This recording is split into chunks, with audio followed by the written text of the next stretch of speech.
Kita beralih ke kabar dari mancanegara. Pelayat mendiang Paus Fransiskus terus berdatangan di Basilika Santo Petrus. Vatikan akan membuka Basilika Santo Petrus untuk umum hingga hari pemakaman. Suasana di Basilika Santo Petrus Vatikan masih terus ramai oleh para peziarah yang datang untuk memberikan penghormatan untuk terakhir kalinya kepada mendiang Paus Fransiskus. Vatikan memutuskan untuk membuka Basilika Santo Petrus hingga lewat tengah malam seiring ribuan umat Katolik yang terus berdatangan. Jumlah pelayat membludak dari yang diperkirakan. Para pelayat mengaku rela menunggu berjam-jam untuk mengucapkan salam perpisahan kepada Paus Fransiskus. Jalur panjang Via della Conciliazione hingga ke pintu suci Basilika menjadi ruang kebersamaan bagi umat yang datang mengenang warisan Paus yang rendah hati dan inklusif. Vatikan memutuskan membuka Basilika sepanjang malam dan hanya menutupnya selama 1,5 jam pada Kamis pagi untuk kebersihan. Hingga Kamis malam waktu setempat, Vatikan mencatat lebih dari 90.000 orang telah memberikan penghormatan terakhirnya. Paus Fransiskus rencananya akan dimakamkan di Basilika Santa Maria Maggiore di Roma.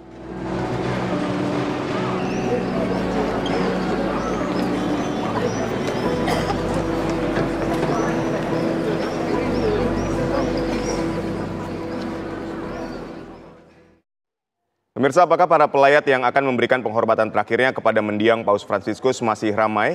Kita tanyakan kepada rekan Miranti Hirschman. Selamat sore Miranti, bagaimana dengan situasi terkini di sana jelang pemakaman Paus Fransiskus yang akan digelar esok hari di Basilika Santa Maria Maggiore? Silakan. Selamat petang, selamat petang pemirsa TV One. Kalau kita melihat situasi di sini masih sangat ramai, bahkan sejak pagi ada yang sudah datang sangat amat pagi dini hari ya, demi untuk dapat kesempatan bisa melayat secara langsung ke dalam Basilika. Dan pada pukul 10 mereka yang mengantri di jalan-jalan di samping jalan utama menuju ke Basilika ini dibuka. Jadi kalau tadi Anda melihat di layar ada yang tengah berlari-lari kecil itu ya, karena mereka itu ditutup jalannya, mereka datang dari jalan-jalan yang kecil gitu, kemudian akhirnya polisi memutuskan untuk membukanya tetapi dengan bertahap, sehingga mereka memiliki kesempatan untuk bisa masuk dan tentu saja harus mengikuti prosedur keamanan untuk pemeriksaan barang bawaan. Dan keramaian ini masih terus berlangsung. Sementara itu kita bisa melihat di sini sudah ada pagar-pagar baja yang dipasang untuk upacara pemakaman esok, dan jumlah dari personel keamanan yang berjaga di sini sejak dari pagi saya lihat tadi semakin banyak, dan tentu saja hal ini akan terus berlangsung dan akan makin ketat penjagaannya. Sementara itu untuk Basilika sendiri malam ini akan ditutup untuk umum pada pukul 7 malam.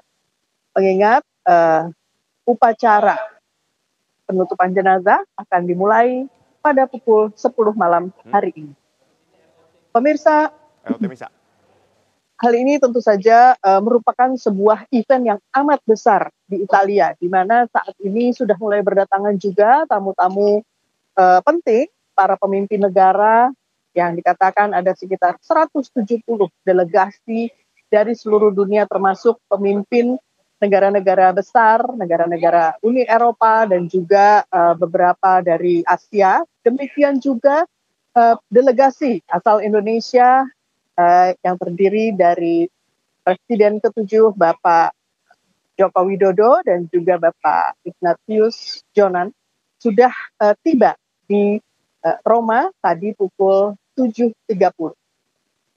Dan pemirsa, bagi masyarakat atau warga yang ada di Roma, ini juga merupakan sebuah peristiwa besar. Tentu mereka secara ikhlas mengalah. Kepentingan-kepentingan pribadi pasti akan dikalahkan dengan upacara pemakaman yang luar biasa ini. Besok mulai pukul 10 upacara pemakaman akan dimulai dengan upacara di dalam Basilika. Kemudian setelah 2 jam prosesi, doa dan lainnya, jenazah akan dibawa ke Basilika Santa Maria Maggiore dengan melewati jalur sepanjang 3 kilometer. Di setiap koran yang ada di Italia sekarang jalur ini sudah ditampilkan di koran-koran, dan ini kira-kira jaraknya 3 kilometer dari gereja Santo Peter menuju Santa Maria Maggiore. Jalur ini akan melewati Sungai Tiber dan sedikit lewat daerah Colosseum dan juga akhirnya menuju ke tujuan akhir. Dan nampaknya tadi disampaikan kemarin oleh Romo Markus Solo bahwa upacara ini telah direncanakan jauh lebih singkat dan lebih sederhana, sehingga diupayakan iring-iringan pengantar jenazah dari satu gereja ke gereja berikutnya diupayakan seminim mungkin, sehingga bisa terlaksana secara lebih hikmat dan memberi kesempatan bagi warga Italia, warga dunia yang khusus datang ke sini mengantar kepergian Romo Fransiskus untuk bisa melihat secara aman dan tertib. Jakarta. Ya, baik Miranti, kami sudah mendapatkan poinnya dan rencananya besok pemakaman Paus Fransiskus akan dilangsungkan di Basilika Santa Maria Maggiore. Terima kasih rekan Miranti Hirschman atas laporan Anda dan selamat kembali bertugas.